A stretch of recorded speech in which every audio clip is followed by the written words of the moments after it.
अभी राबिया कह रही थी कि जो ऑनर क्राइम्स और ऑनर किलिंग है उसके अंदर ये मुफ्ती और ये रिलीजियस स्कॉलर्स का बहुत बड़ा रोल है। तो ये वाकई ये चीज सच है कि वो इस चीज को हाईलाइट करते हैं और इस चीज को इस तरह से प्रमोट करते हैं कि वो लोग इस चीज पे मजबूर हो जाते हैं और गैरत के नाम पे बहुत ज्यादा अजीब सी चीजें करना शुरू हो जाते हैं। जबकि जो गैरत का असल मतलब है वो ये है कि आपको जो इम्पैक्ट है वो पड़ रहा है तो आप उस गैरत को ठीक करें, इस गैरत को ठीक ना करें, क्योंकि आपकी गैरतमंद ना होने की वजह से ही इस तरह की चीजें होती हैं। आपके गैरतमंद ना होने की वजह से ही कोई वुमेन स्टेप ले रही होती है और फिर आप कहते हैं कि ये गैरत के नाम पे मैं कत्ल कर दूं।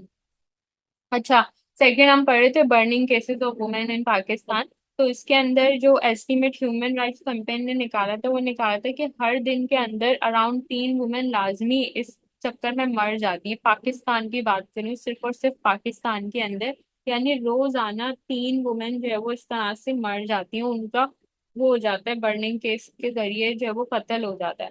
और हमारे लाइक अगर मैं अपने अराउंड की बात करूँ तो मेरे सामने ही एक मेरी सोसाइटी के अंदर ही एक केस इस तरह का था जो कि बर्निंग केस के नाम पे ही हुआ था। कि वो बकायदा बहुत अच्छी वुमेन थी, वो हमारी सोसाइटी की बकायदा बैंक जाती थी और एजुकेशन में भी प्रमोट करती थी अपनी बेटी को। अचानक से उनकी डाइवोर्स हुई तो उन्होंने दूसरी शादी करी थी जिसपे उनको कहा गया था हम आपकी बेटी को साथ नहीं रख सकते। तो फिर उन्होंने अपनी जो बेटी थी उनको अपनी मदर के पास छोड़ दिया था कि यार ये लोग तो मुझे अलाउ नहीं कर रहे रखना, तो मैं उसको अपने मदर के पास छोड़ दूँ। तो वो अपनी नानी के पास रहा करती थी, उनकी जो बेटी थी। तो उसके बाद ये होता है कि अचानक से हमारे पास न्यूज आती है कि उनका जो है वो इंतकाल हो गया, वो बहुत बुरे तरीके से जल गई हैं और किचन में थी और वो जल गई। जबकि वो इस तरह की वुमेन थी कि उनको देख के कभी लगा ही नहीं था कि वो आज से पहले कभी किचन में गई भी हैं। और वो किचन में कभी ना तो उनको देख के लगता था और ना ही किसी ने कभी बताया था कि यार वो काम करते हैं। वो सुबह जाती थी, वो रात में आती थी और बस आउटिंग वगैरह इस तरह की चीजें होती थी। कुछ इस तरह की वो नहीं थी उनके घर में कि भाई किचन में जाके खाना बनाओ और ये सारी चीजें, इस तरह का कोई रोल नहीं था उनका। फिर भी अचानक से केस सामने आता है कि यार वो किचन में काम कर रही थी और वो जल गई हैं। अचानक से केस जब सामने आते हैं तो वो उस टाइम पे हॉस्पिटल में होती है जब उनकी बेटी के पास न्यूज आती है और उनकी नानी के पास न्यूज आती है कि वो हॉस्पिटल में है। तो वो इस तरह से उनके फेस पे ही डायरेक्ट आग लगी होती है और इतनी बुरी तरीके से जली होती है कि उनकी जो सांस की नाली होती है वो भी जल जाती है। मतलब वो जो सांस लेने की नाली होती है वो ही जल जाती है, तो फिर वो कुछ बचा ही नहीं होता। और हमने सुना था कि जब उनकी वो हो रही थी, उनकी जो तकसीम होती है वो हो रही थी, तो उनका जो फेस था वो बिल्कुल कवर कर दिया गया था। यानी वो कहते हैं ना लास्ट मोमेंट पे किसी को दिखाना कि यार फेस दिखा दो, ताकि इंसान होता है ना वो यकीन नहीं करता लास्ट मोमेंट पे शक्ल दिखाने का जो मोटिव होता है वो यही होता है कि इंसान साइकोलॉजिकली किसी इंसान से इतना ज्यादा अटैच हो जाता है कि वो जब तक उसका आखिरी चेहरा नहीं देखता उसको यकीन नहीं होता। उसको लगता है वही इंसान जो है वो कहीं से आ जाएगा। जब वो उस इंसान की जो वो जो उसका जो शक्ल वगैरह मरने के बाद जब दिखाई जाती है, जब इंसान खुद देखता है अपनी आंखों से कि हाँ मैंने उसको देखा है, तो उसको एक्सेप्ट करने में आसानी होती है, इसलिए उसकी शक्ल दिखाई जाती है। बट हमारे उधर सुनने में आया था कि उनका जो फेस था वो बिल्कुल कवर कर दिया गया था क्योंकि वो बहुत बुरे तरीके से जल गई थी। उनके फेस की कोई ऐसी चीज नहीं थी जो कि नजर आ रही हो या वो देख सकें, या थोड़ी बहुत भी ऐसी चीज हो जो वो हाइड कर दें और थोड़ा सा रहने दें, तो इस तरह का कुछ नहीं था। पूरा फेस उन्होंने कवर किया था तो बहुत बुरे तरीके से जल गया था। और हम सब हमारी सोसाइटी के अंदर ये चीज बोली जा रही थी कि उन्होंने सुसाइड कर ली है, मतलब उन्होंने सुसाइड कर लिया, वो मर गई हैं। बट उनकी जो मदर थी वो कही थी मेरी बेटी तो कभी इस तरह से जाती नहीं थी। तो उन्होंने इसी चीज का फायदा उठाया, जब पुलिस केस वगैरह हुआ तो इसी चीज का फायदा उठा के कि आपकी बेटी जाती नहीं थी किचन में, उनको आता नहीं था, तो जब गई तो उन्होंने आग लगा दी। तो इस तरह की चीज हमारे सामने का केस है। जैसे मैंने बताया कि रोजाना 3 वुमेन जो है वो इस तरह से मरती ही मरती हैं पाकिस्तान में। तो हो सकता है कि अगर रोज 3 वुमेन मर रही हैं तो आपके अराउंड भी कोई ऐसा ऐसा केस आया हो, लाजमी, क्योंकि मेरे सामने तो ऐसा केस है। अगर जो रेट है वो इतना ज्यादा है कि रोज 3 वुमेन मर ही रही हैं, तो इस तरह के केसेस जो है वो हमारे सामने बहुत नजर आते हैं। बट क्योंकि सोसाइटी की आदत है हमेशा फीमेल को ही बोलने की, हालांकि वो मर भी गई फिर भी फीमेल को ही बोला गया कि उन्होंने सुसाइड की होगी। उनके जो है वो दूसरी शादी करी थी उन्होंने, तो उन्होंने सुसाइड कर ली। जबकि उनकी मदर कहती है कि नहीं, मेरी बेटी ने सुसाइड नहीं करी, इन्होंने ही मारा है उसको। फिर हम लोग ये भी सोचते थे कि यार कोई इंसान किसी में इतना कैसे हो सकता है कि वो किसी इंसान को मार ही दे। लेकिन लोग इस तरह के होते हैं, हर कोई हमारी तरह अच्छी थिंकिंग का नहीं होता है कि कोई इंसान ऐसा कैसे कर सकता है। जो इंसान अच्छा होता है ना अंदर से, उसको लगता है कि वो दूसरा इंसान भी अच्छा ही है।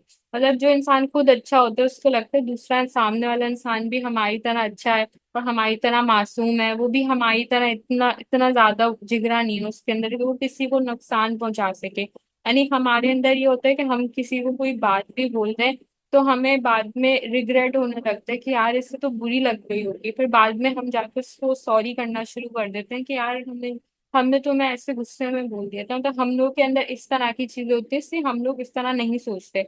बट सोसाइटी के अंदर लोग हैं इस तरह के, और बहुत बुरे बुरे लोग हैं जो ड्रामाज में दिखाते हैं, और हम लोग कहते हैं कि यार इतनी बुरी सास, इतना बुरा शौहर। तो वो सोसाइटी के अंदर ये चीजें हो रही होती हैं, वो रियलिटी पे बन रहे होते हैं ड्रामास, कोई ऐसे ही नहीं कोई लिख रहा होता। अच्छा, थर्ड पे हमारे पास आता है domestic violence against women in Pakistan. अगर हम इसके एस्टिमेट की बात करें तो अराउंड 70 to 90% वुमेन जो है वो डोमेस्टिक वायलेंस के शिकार है। डोमेस्टिक वायलेंस के अंदर मैंने क्या बताया था, फिजिकल वायलेंस होता है, मेंटल या इमोशनल अब्यूज होता है इसके अंदर। इसके अंदर जो है वो लो एजुकेशन लेवल या least participation in political activities भी आ जाती है, या फिर मिसकॉन्सेप्शन होता है इस्लामिक थॉट्स के ऊपर। जैसे कि मैंने आपको पहले भी बताया कि जो मेल डोमिनेटेड सोसाइटी है हमारी, उसके अंदर ये होता है।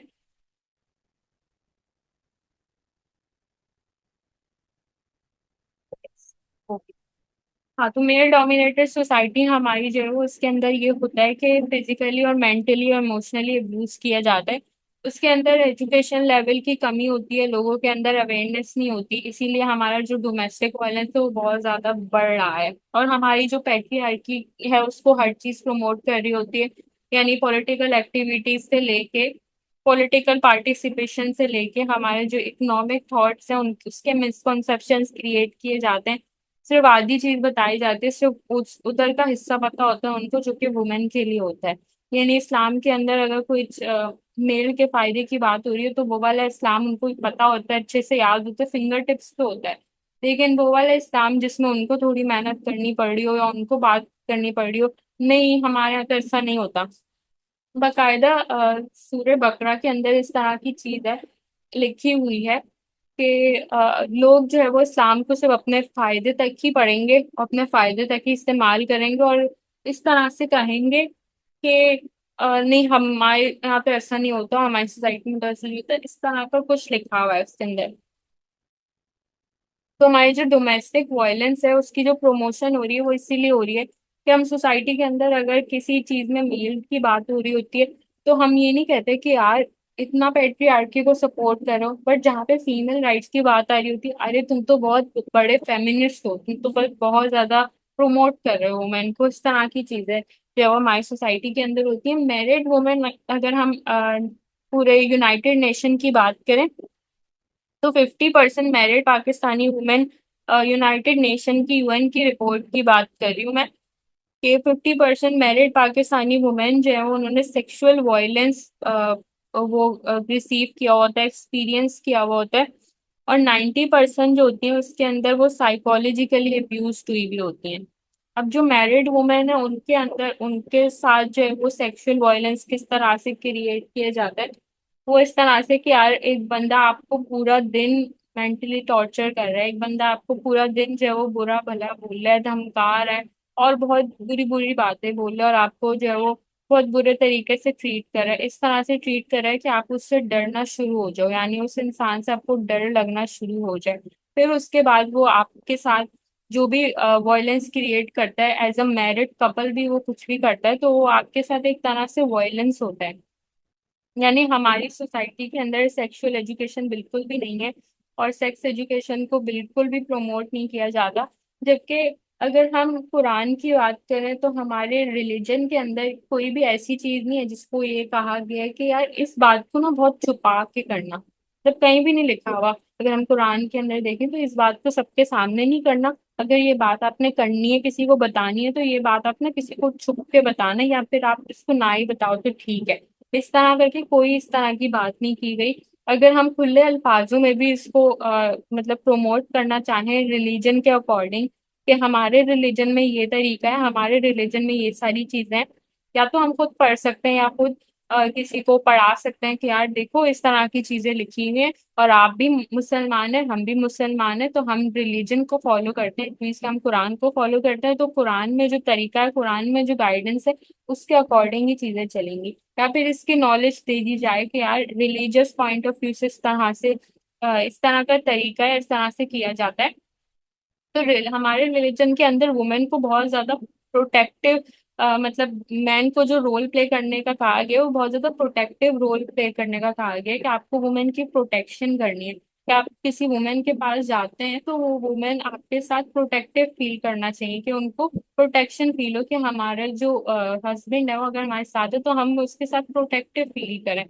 लेकिन यहाँ उल्टा हो रहा होता है, यहाँ पे वुमेन जो है वो इससे इतना डर रही होती है कि जब उनके उनके जो आफ्टर मैरिज उनकी जो लाइफ में चीजें हो रही होती हैं, यानी सेक्स वगैरह, तो उनको जब वो सेक्सुअल वायलेंस लग रहा होता है, वो उनका जो है वो असल सेटिस्फेक्शन वाला नहीं होता, वो उनको एक तरह से वॉयलेंस लग रहा होता है, क्योंकि जिस इंसान से आप डर रहे हो, तो उस इंसान के साथ आप इसी तरह से एक्सपेक्ट करते हो, आप उसको हस्बैंड नहीं समझते, आप उसको अपना प्रोटेक्टिव पार्टनर नहीं समझते, आप उसको अपना दुश्मन समझते हो, या फिर आप उसको ये समझना शुरू कर देते हो कि नहीं ये इंसान तो सिर्फ जो है वो डराने और नुकसान पहुंचाने के लिए, तो आपको बस डर ही लगा रहता है कि ये बस हमें किसी ना किसी तरीके से नुकसान ही पहुंचाएगा।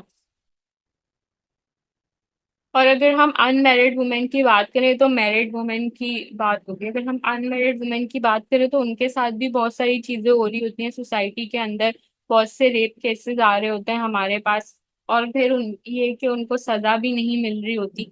फिर तुम्हारे पास आता है वुमेन किडनैपिंग इन पाकिस्तान। हमारी सोसाइटी में अराउंड 1000 अंडर एज गर्ल्स हैं जो कि माइनॉरिटी से बिलोंग करती हैं, यानी कि हिंदू या क्रिश्चियन या सिख्स या इस तरह की कम्युनिटीज से बिलोंग करती हैं पाकिस्तान के अंदर।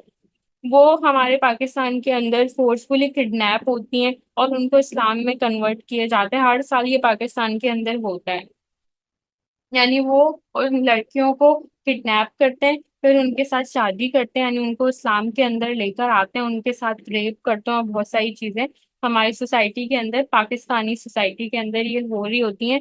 यानी हम हमारी सोसाइटी में क्या किया कि अपनी हवस के लिए उनको यूज किया, यानी माइनॉरिटी बोल के कि भाई हमने तो इनको इसलिए किया था कि हम इनको इस्लाम कबूल करवाएं।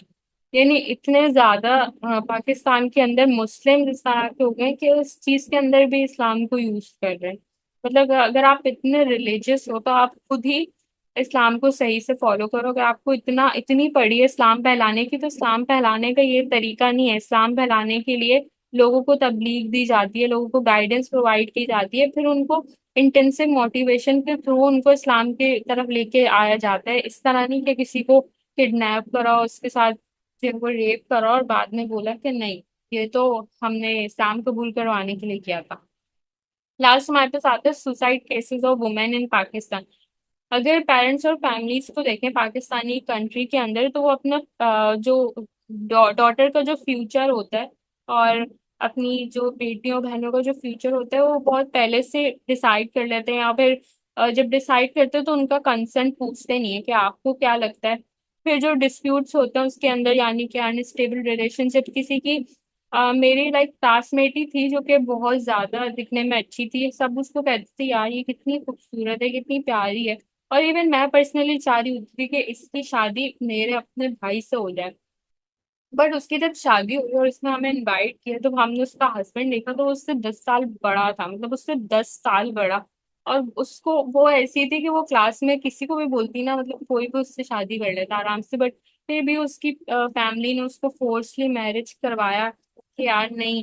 फोर्स मैरिज उसकी हुई किसी 10 साल बड़े इंसान से, जिसकी अच्छी खासी लंबी दाढ़ी थी, बहुत कंजर्वेटिव इंसान था, उसने कुछ भी नहीं करने दिया, ना उसको आगे पढ़ने दिया, ना आगे जॉब करने दी। फिर अब जब वो अपने पेरेंट्स के घर आती थी तो सब उसको ये कहते थे कि तुम ठीक हो, तुम अपना रिलेशनशिप स्टेबल करो, ये वो। और वो कहती थी कि वो मुझे पर्दा करने का बोलता है और बहुत ज्यादा रिलीजन फॉलो करते हैं, बट जब कोई भी लड़की सामने आती है, तो कोई भी वुमेन सामने आती है, उसकी कजन वगैरह, तो उससे बहुत छिचोरा हो जाता है उसके साथ। तो ये सारी चीजें हमारी सोसाइटी के अंदर बहुत बहुत कॉमन है। और जो सुसाइड केसेस हैं वो इसलिए होते हैं, हमारी सोसाइटी के अंदर के लोग अपने से अपनी बेटियों से बड़े बड़े लोगों की शादी करवा देते हैं। वो ये देखते हैं कि यार इसके पास पैसा है तो उसको इसी से शादी करवा दो उसकी। ये नहीं सोचते कि यार ये कैसे रहेगी इसके साथ। और कुछ लोग तो ऐसे होते हैं जो शादी करवा रहे होते हैं तो बोलते हैं कि अब तुम जा रही हो, अब तुम्हारा जनाजा ही आना चाहिए घर से। मैंने आपको रजिया वाला ड्रामा बताया था, उसके अंदर वो अपनी अम्मी को कहती है, क्योंकि ये चीज बहुत कॉमन है, ये जो लाइन मैंने बोली है अभी। वो कहती है अम्मी तुम तो मुझे ये भी नहीं बोल सकती कि अब तुम जा रही हो तो तुम्हारा जनाजा ही आना चाहिए, क्योंकि मेरा तो जनाजा ही जा रहा है यहाँ से, क्योंकि उसका भाई जो हरकत करता है, किसी लड़की को छेड़ता है, उसके जुर्म की वजह से उसको उस लड़के से शादी करनी पड़ती है। तो वो कहती है कि आप तो मुझे ये भी नहीं बोल सकती, क्योंकि मेरा तो जनाजा ही यहाँ से जा रहा है। यानी मैं इतनी वो हो चुकी हूँ कि मेरी कोई फीलिंग नहीं बची है, आप लोगों ने मुझे इतना अंदर से मार दिया। अब हमारे पास रिकमेंडेशन आती हैं जो कि वायलेंस अगेंस्ट वुमेन के अकॉर्डिंग हम चला सकते हैं, यानी लॉस ला सकते हैं, या फिर हम चेंज ला सकते हैं, या फिर हम रिकमेंड कर सकते हैं कि ये चेंजेस आनी चाहिए, या फिर हम खुद इस पे मेहनत कर सकते हैं जब हम सिविल सर्वेंट बने, या फिर अपने घर के अंदर चेंज ला सकते हैं। तो सबसे पहले हमारे पास है पास बेटर लॉज। हमारे पास लॉज जो है वो इस तरह के होने चाहिए, जैसे कोई रेप करे या कोई बीटिंग या वर्बल और फिजिकल अब्यूज करे तो इस तरह के लॉज होने चाहिए कि उनके जो इम्प्लीमेंटेशन है वो थोड़ी अच्छी होनी चाहिए, आसान होनी चाहिए। यानी हर कोई उसको यूज कर सके। ये नहीं कोई सोचे कि यार कहाँ जाना है पता ही नहीं है। अगर हमारे पास ये हो भी रहा है, या जुर्म हो रहा है, या हमारे साथ कोई वायलेंस हुई, तो हमें पता ही नहीं है कि इसको किधर से जाके वो करना है, उसको कहाँ जाके बोलना है, किससे बोलना है, या किससे जाके बात करनी है।